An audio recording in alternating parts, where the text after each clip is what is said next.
Mexico City is located in the south-central region of Mexico in North America. It has been considered a city since 1824, but it has its origin in Old Tenochtitlan, which was founded in 1325 in the bedding of the Texcoco Lake. Its physiognomy and history are a mixture of pre-Hispanic, colonial, and modern aspects. Its territory comprises 1,485 square meters, of which 60% is rural. It is the political, cultural, and economic capital of the country.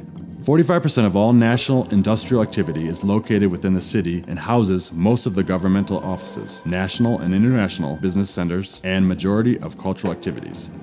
Mexico City has the highest literacy rate in the country. It contains a high concentration of individuals with professional degrees, mainly due to the location of higher educational facilities within the city. It's the main destiny of foreign direct investment in Mexico, with $7,938 million. It occupies the 8th position among the wealthiest cities of the world, with a gross domestic product of $331 billion, and is estimated that it conveys a fifth of the total national gross domestic product. It is the most populous city in Mexico, and one of the world's largest, with a population of 8,829,433 inhabitants. Besides, having incorporated in its demographic growth numerous villages that once surrounded it, it has become an area that surpasses its original boundaries.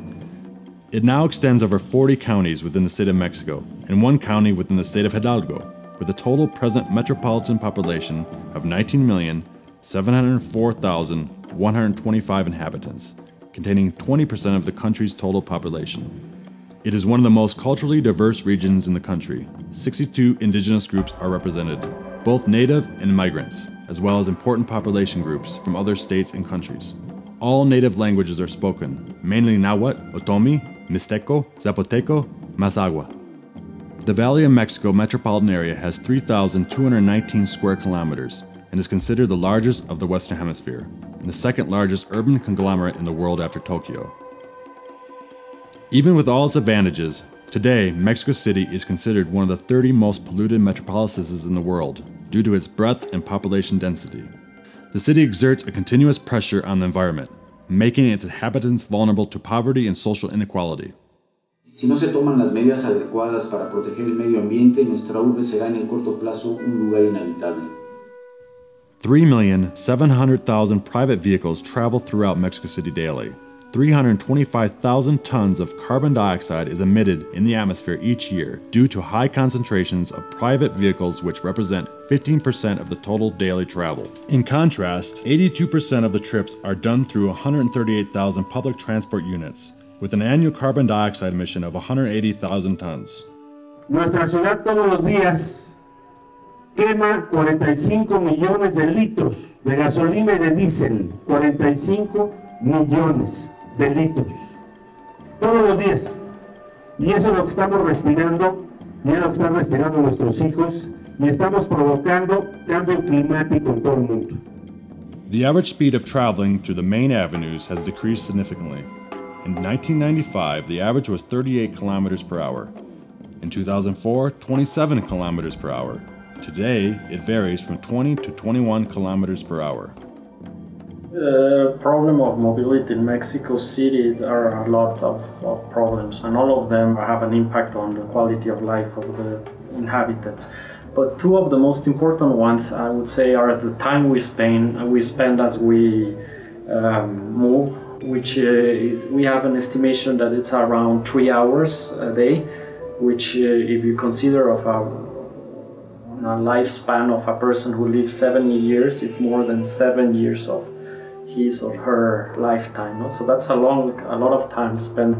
And the pedestrians rate of fatalities last year was 9.5 per 100,000 inhabitants, which is compared to, for example, London, which is 1.9, and New York 2.1 per 100 inhabitants a year. It's 4 more times than Mexico City. No? Mexico City generates 12,500 tons of solid waste per day. The average rubbish per inhabitant is 1.3 daily kilograms. The problem has increased due to the fact that landfills have reached the physical limits. Transportation and residue problems are aspects that contribute to augment the climate change phenomenon, but are not the only ones. The number of industries that are concentrated in the Mexican capital generate, as a whole, 22% of all emissions. In the past years, the temperature of Mexico City has risen between 1.5 and 2 degrees. There is also the problem specialists refer to as invisible pollution, due to the fact that individuals are not conscious of the environmental impact when using computers, elevators, house appliances, or even the energy required for producing drinkable water. But in 75% of the electricity generated in Mexico comes from fossil fuels that have to be burned to produce the electricity. So in the case of the water, for example, about a third of the water that Mexico receives has to be pumped from more than 1 kilometer down and about 150 kilometers. For a cubic meter of water, which is maybe a little more than what a family needs per day, to get the water from the Cutzamala system, you use more energy than the house uses in a year. We see the electricity, but we don't see the chimneys. Because it's invisible, it's very clean, we're not affected by that. There is no water self-sustainability in Mexico City. 40% of the water is imported from surrounding areas. Rivers are conserved in their natural state only in protected areas, and when they reach the urban zone, they are transformed into sewage. It is estimated that 98% of the population has access to drinkable water, but most of it is lost. Only 7% of the residual water gets to treatment facilities.